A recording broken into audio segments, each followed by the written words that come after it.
Selamat kembali lagi setelah Arsenal menggiling Manchester City 5-1.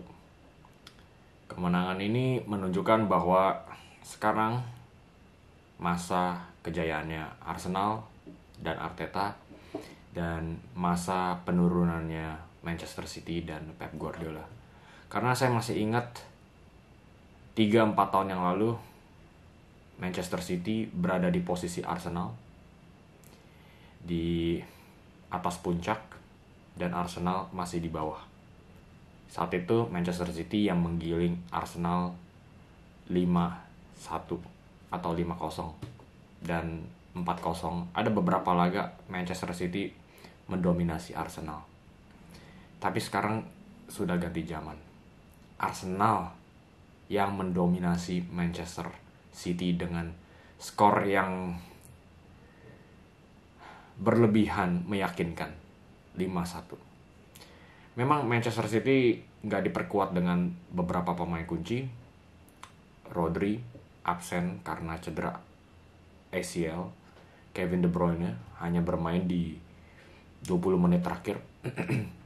Jelas memang Manchester City bukan Manchester City yang terbaik. Itu kita harus akui. Tapi itulah perbedaannya Manchester City dan Arsenal.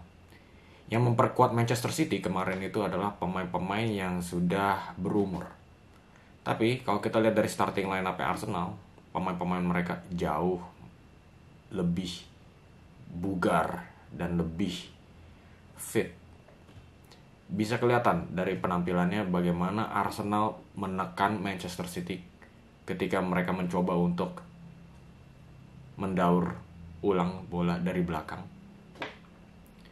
Beberapa kali Arsenal sukses mencuri bola dari tangan City. Itulah yang terjadi dari golnya Odegaard, dan harus kita puji juga dengan kinerjanya Declan Rice yang berpikir cepat, terima bola dia langsung ngoper ke Kai Havertz. Saya cuma mau ngomongin sedikit sih tentang Kai Havertz. Lumayan banyak nih tentang Kai Havertz dari pertandingan kemarin itu. Di situasi kemarin dia memang nggak egois untuk memberikan bola ke Odegaard yang disediakan dengan gawang terbuka lebar. Tapi di situasi tersebut, apakah yang kita harus bicarakan dari Kai Havertz adalah ketidakegoisannya atau ketidakpercayaan dirinya untuk bisa menyelesaikan peluang manis? Karena selanjutnya di laga yang sama, dia juga mendapatkan kesempatan besar gawang terbuka lebar, hanya 1-1 dengan Stefan Ortega. Dia meleset, jauh melenceng. Bahkan kemarin tuh saya sempat berpikir, kalau saya berada di situasi Kai Havertz, apakah saya bisa menyelesaikan tembakan tersebut? Mungkin enggak. Tapi bisa buat saya berpikir seperti itu menunjukkan memang itu adalah kesalahan yang seharusnya enggak terjadi. Itu saja sih tentang Kai Havertz. Dan kita balik lagi ke pressingnya Arsenal. Luar biasa, beberapa kali mereka mencoba untuk menekan. Dan sekali lagi gol penentu, yaitu gol keduanya Arsenal yang membawa Arsenal unggul 2-1, itu juga terjadi karena pressingnya mereka. Foden mencoba untuk menemukan Omar Marmoush di ruang antar dua lini, tapi dipotong oleh Thomas Partey. Sekali lagi, pressingnya Arsenal sangat tajam di laga kali ini. Susah bagi Manchester City untuk bisa menemukan pemain dari lini pertahanan. Dan akhirnya Partey mendapatkan unsur keberuntungan, mendapatkan deflection dari John Stones yang akhirnya membawa bola masuk ke gawang Stefan Ortega. Skor menjadi 2-1 dan saat itu pupus harapan. Dan yang beruntung ya, karena goal deflection seperti ini, Sebetulnya momentum bisa saja terjadi, bisa saja berubah. Ketika skor 1-1 bisa saja Manchester City langsung mengamuk dan memutarbalikkan keadaan. Tapi yang kita harus puji juga adalah bagaimana ketika momentum sudah mulai berubah, Arsenal tetap kalem dan tetap bertindak sesuai rencana mereka, yaitu untuk melakukan pressing tinggi. Dan hadiahnya langsung didapatkan oleh Thomas Partey. Dan yang harus kita bicarakan adalah topik utamanya adalah bagaimana Arsenal pemain-pemainnya itu sudah mulai merasakan rasa tidak enak dengan Erling Haaland. Kita tahu tindakannya Haaland terhadap beberapa pemain Arsenal di laga sebelumnya di Etihad Stadium.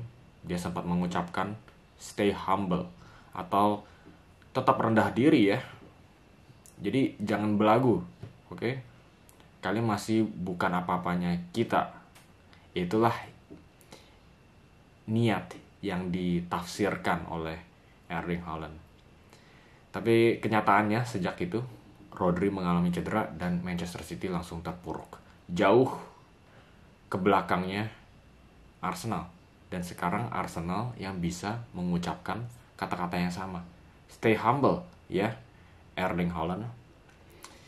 Dan itu menjadi tema yang terus berlanjutan di laga kali ini, karena setelah Miles Lewis Kelly mencetak gol ketiga Arsenal, dia langsung membuat selebrasinya Erling Haaland gaya meditasinya.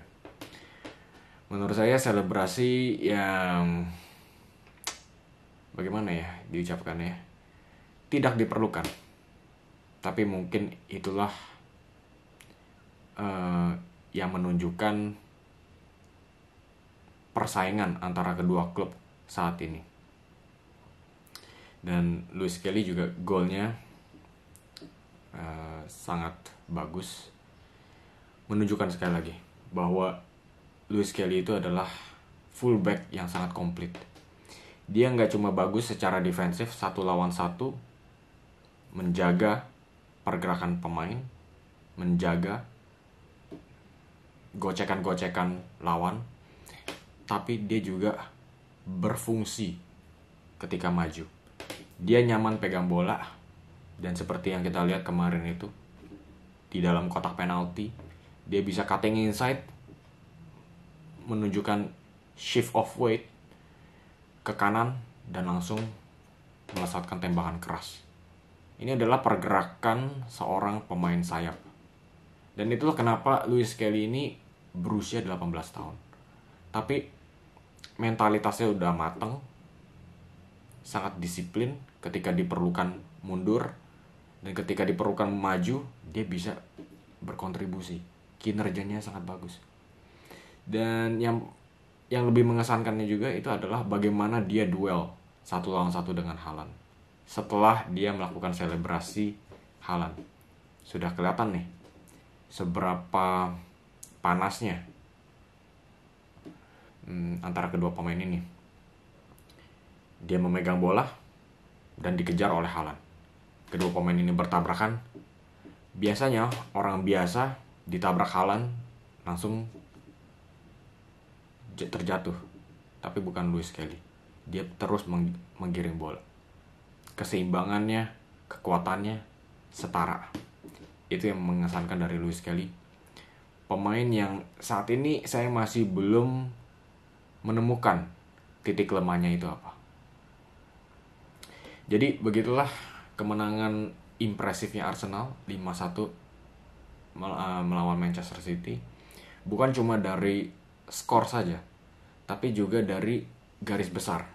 Karena dengan kemenangan ini Arsenal terus menguntit Liverpool yang baru saja mengalahkan Bournemouth. Usai Liverpool mengalahkan Bournemouth, pastinya ada pressure lebih bagi Arsenal untuk tidak kehilangan poin, dan lawannya pun juga Manchester City. Tapi Arsenal terus mengatasi tekanan-tekanan yang mereka hadapi. Guys, saya baru saja buka toko Shopee nih bagi para penggemar sepak bola. Nama tokonya sama seperti channel YouTube ini, Stefano Otto. Di sini tersedia desain unik pemain-pemain sepak bola favorit kalian yang bisa dicetak di berbagai macam media seperti cangkir, baju, dan poster.